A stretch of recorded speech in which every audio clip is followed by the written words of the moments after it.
Hogyan gáncsolom én saját magamat az életem alakulásában, és hát ha ez a történet neked is segít. Kriszti vagyok, az életfűszeres, és 2007 óta foglalkozom egészséges étellel, élettel, házon kívül és belül.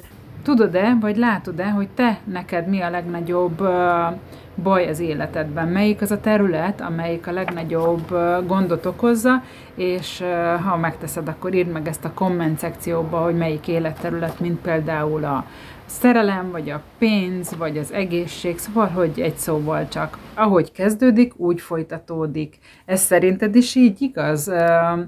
Te is így látod, hogy ahogy elkezdődik valami, úgy folytatódik. Nekem ez az életemben abszolút így mutatja magát, akár legyen ez egy kapcsolat, vagy egy bármilyen történés, pláne, hogyha nem csak rajtam múlik, hanem mondjuk abban van akár egy társ, vagy többek vannak benne, esettől függ, hogy mi a helyzet, és minél többen vagyunk benne, annál jobban igaz ez, hogy ahogy kezdődik, úgy folytatódik. Ez az én életemben így van. A tiédben így van?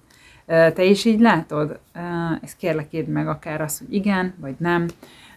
Nagyon kíváncsi vagyok rá tényleg. Én több dolgot is csinálok, meg tanulok, meg fejlesztek magamban, meg az életemben. Többek között egy terméket fejlesztek, a német Amazonon fogom árulni, és ez egy szakma gyakorlatilag. Azon kívül, hogy lesz egy termék, ez az egész, ez egy szakma. És nekem ehhez van mentorom természetesen, egy egész csapat áll mögötte, szóval hetente 3-szor vannak ezek a konzultációk, és ugye ott mindenki más hol tart ebbe a történetbe. Van, aki már sokkal előrébb, van, aki éppen most kezdte. És azt figyeltem meg magamon, hogy amikor azt hallom, hogy mások hol tartanak, és hogy mennyire kínai az a nyelv, ugye, mert ők már előrébb tartanak, de hiszen ahol most én tartok, az a teljesen kezdőnek, az ugyanúgy egy idegen úristen már hol tart szituáció, és hogy ez engem megrémít. Gyakorlatilag visszavet hónapról hónapra abba a haladásba, hogy kizárólag csak abban foglalkozzak, ami a feladatom. Tehát ugye itt több terület van, de mindig csak az azt követő, vagy azután következő. Tehát 1-2 lépésre kellene fókuszáljak, ezt én itt tudom, csak ahogy hallom, hogy úristen, én ezt hogy fogom megcsinálni? Én erre nem is vagyok képes. És azon gondolkoztam, hogy vajon ennek mi lehet az oka. Ugye itt látjátok az ukulelét, azt is nagyon régóta vágytam tanulni, és azt is elkezdtem tanulni, és ugyanez a helyzet benne, majd mindjárt azt is elmondom. Szóval, hogy bármit elkezdek tanulni, nagyon türelmetlen vagyok magammal, és az az érzésem, hogy én erre nem vagyok képes. És ez tulajdonképpen egy ilyen, nem tudom, vallomás, vagy nem tudom, ilyen betekintés az én gyengeségembe, hogy ahogy kezdődik, úgy folytatódik. Az én életem úgy kezdődött, vagyis, hogy igen, az anyukám nem szívből vágyott rám, hanem akart engem, mert már ő már úgy érezte, hogy nagyon benne van a korba, és kellett neki ehhez valaki, aki történetesen az apukám lett, de szóval, hogy ezek ilyen akaratlagos, nem szívből jövő, hanem akaratból jövő szándékok voltak, és mindegy, összejött, lett az apukám, aztán lettem egy idő után én is, és mármint úgy, hogy a hasába, és amikor azelőtt volt, hogy engem megszüljön, vagy én megszülessek, akkor ő annyira félt attól, hogy engem meg fog szülni, vagy hogy lesz ettől a fájdalomtól, meg mindentől, meg a kiszolgáltatottságtól, meg ugye hát nyilván ez egy csomó ilyesmilyen ismeretlen helyzet, az pláne elsőre. Neki nem is született, de nekem nincs is testvérem. Na lényeg, hogy ő halálára készült. Kért utolsó vacsorát, szalámit, epret, meg mindent, és ezt nekem jó sokszor elmondta. Úgyhogy ez belém úgy ivódott belém, hogy egyrészt a szülés az pont, mint hogy milyen, másrészt meg, hogy az én életem így kezdődött. Tehát, hogy a földi létem így kezdődött.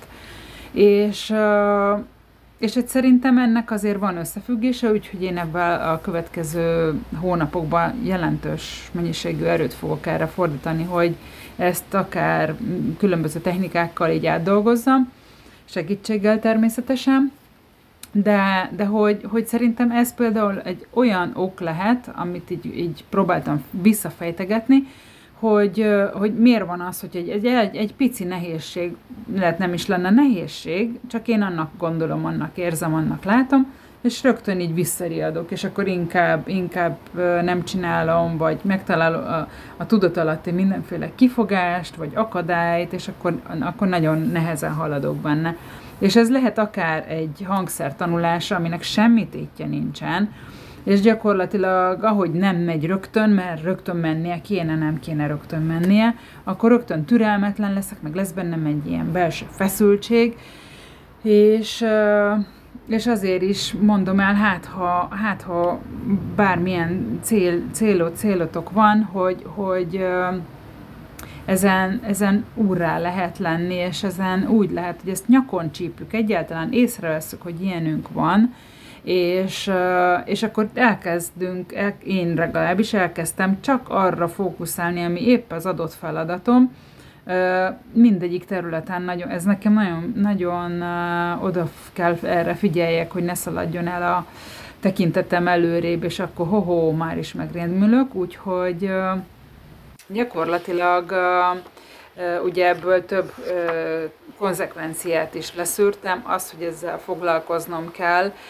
aztán, hogy ezt a történetet ne mondogassam el újra és újra és újra, amivel újra és újra megerősítem ezt a dolgot, pláne minél nagyobb az érzelem ebbe a történetbe, annál jobban erőt is ad neki. A másik konzekvencia, nem szabad messzire nézni, és a kicsiket cselekedni kell, csinálni. Teljesen mindegy, hogy ez mi, hobbi, vagy karrier, vagy háztartás, bármi lehet, kinek mi az életterülete, ne felejtsd el megírni, hogy neked mi az a terület, ahol a legnagyobb nehézséged van, mert igyekszem majd akár arra a területre majd ilyen különböző tartalmakat készíteni. Kérlek, ha még nem tetted meg, akkor lájkold a videót, meg iratkozz fel, ebben támogatva a munkámat és a csatornát, illetve ebben te is hamarabb kapod meg a videókat. Köszönöm! Ez lenne a mai kis sztorim, amit jó szívvel és őszintén osztottam meg, és fogadjátok szeretettel, Kriszti voltam, az életfűszeres. Puszi!